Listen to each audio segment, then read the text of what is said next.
just brought the sheep back to pasture 2 for the day, and I had a little walk around there checking to make sure that they weren't damaging the apple trees after the fiasco that happened here in pasture 1.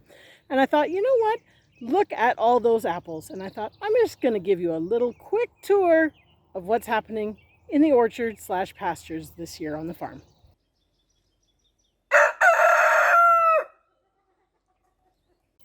Pasture 1 has been mowed. You can see the sheep have done a beautiful job with pruning. And in here we have probably about 20, I think it's 23 apple trees. We may have cut a few of them out since that count. But I'm just going to show you around. Some of the trees really don't have too much. As you can see, pruning has to happen. These trees are out of control. They're all wild apples.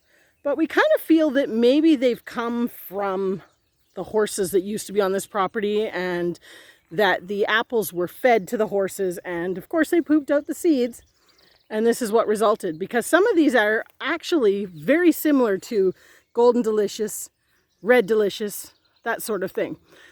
You can see this one here is quite loaded with fruit as I get in here. Hopefully you can see that. Again, it's another big tree, but lots of apples coming.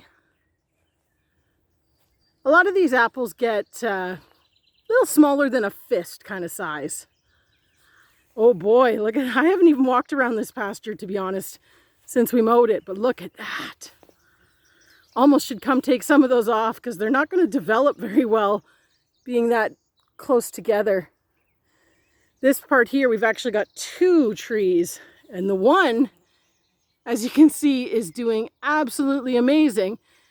And the funny thing is, as I take you through here, you can see the one on the other side here as I get closer. It's very loaded with apples as well.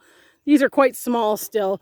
This is one of the later trees. I think we actually harvested this one in September last year for cider. But as I come out this side, you can see the difference of these 2 trees. We've got one that's just beautiful and loaded, and the other one looks like it's got a bit of a rust this year and absolutely no fruit. And this one was fantastic last year with fruit on all the low branches. But I have a feeling that we're going to end up having to select one of these trees, and it's probably going to be the healthier of the 2. As you can see at the top there, that's the other one. And look at the apples on that again. So some tough decisions are going to have to be made, but we also have to prune things first and see how it goes. The one thing I do like about this one that's got the rust is we've already got that nice separation of branches, but it is so far gone, it's hard to say whether it'll come back if we butchered that out of there. And here, most of these apples are probably close to 30 feet tall. I mean, a lot of it just ends up fodder food for the sheep because it just falls to the ground. We collect what we can. We also store it over the winter time. We store it in black totes in the barn so that we can feed rabbits and sheep with it over the winter. It works great, saves a few pennies. Some of them are a little bit more in control. You can see this one here. It's probably only actually about 20 feet tall, maybe a little bit more than that. A bit of pruning on that and it will come back a treat. A couple apples on that one this year, but not as many as we've had in past years. It really is, we really are, oh my goodness, look at the size of the apples on this one. Hang on, let's see if I can get close enough to see it here. Unfortunately, they're all very high up. I can't really even get it to show you. Right up, right there you can see one. It's pretty good sized. These are approaching fist size already, but they're high, very high. So we need to work on pruning a lot of these and getting them down to a manageable height. It's a lot of work though. This one here we plan to completely get rid of. It's grown out funny. The sheep eat it every year. Eventually it's going to die anyways. But the one next to it there is doing quite well. It has lots of apples up at the top, but nothing down lower. So we need to work on that. Anyways, I just thought I would give you a little tour. We are very fortunate. One of the selling features of this property when we bought it was the fact that it had over 350 apple trees. And when you have over 350 apple trees, it really doesn't matter if some of them don't produce that year. It doesn't matter if they're all delicious. You can get enough to work with. The one thing I did want to show you as we wander through the orchard here is the tree that we really pruned back last year. We pruned it back last spring. This is the biggest apple tree, I think, on the property. It's huge. You can't see it, but it is loaded with fruit. But I mean, there's no way we're tackling that. It's 40 feet tall. And look at the trunk. It's a big, beautiful tree. The sheep, as you can see, love this for shade. We're just going to leave it. We collect what we can. It does have very, very nice eating apples, though. But anyways, back to what I was getting at. I do want to show you the tree that we pruned last year. We'll link the video above. It wasn't a tutorial, but it was just showing how much we took out.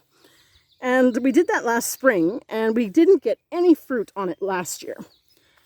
And this is one of the things when it comes to pruning your apple trees, is that can result in a setback for a year or two.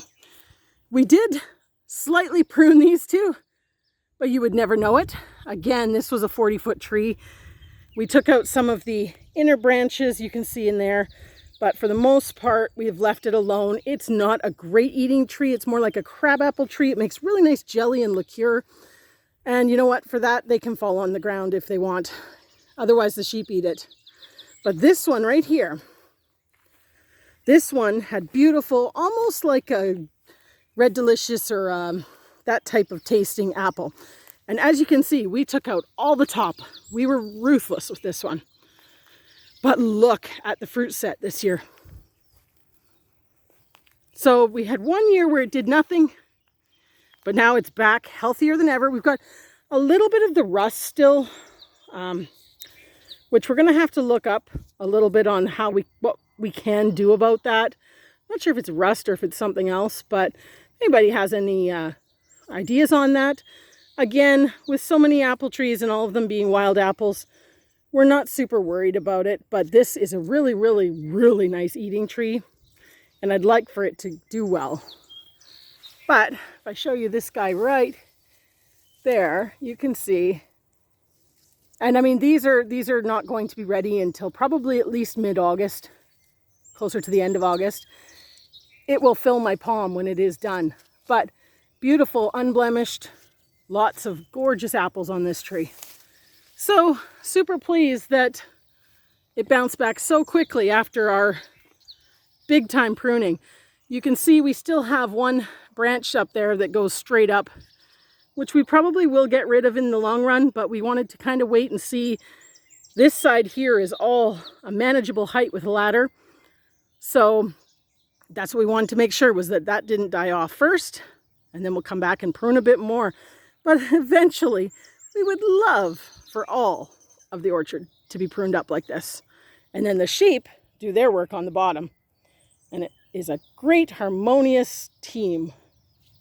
I'll show you here. Annie is working away over here. The girls are back in pasture too. They've got 2 more days tops in here before they've got to come out and be on to the next pasture.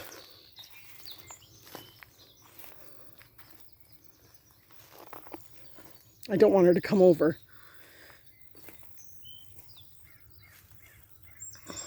But you'll see her. She's going to hop up.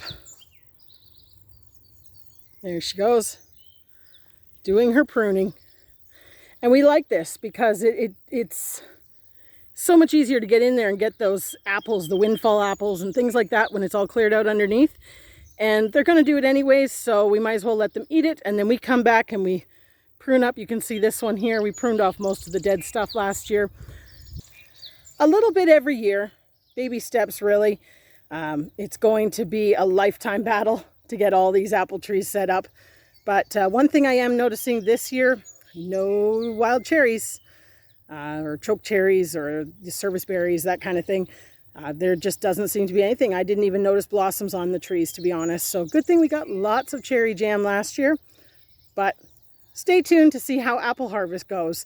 I have a feeling we're going to be making a lot of juice. Just right at the end of this video here, I'm tacking on a little quick scan from the top of the pasture of one, just so you can see how beautiful the sheep clean out the bottoms and keep this looking almost kind of park-like. We still have to mow at this point because there's a lot of weeds and things in here that they don't eat. And as I've said, we have a lot of pruning to do to clean up the bottoms of these trees. But the sheep are just having another box ticked for the services that they provide around the homestead.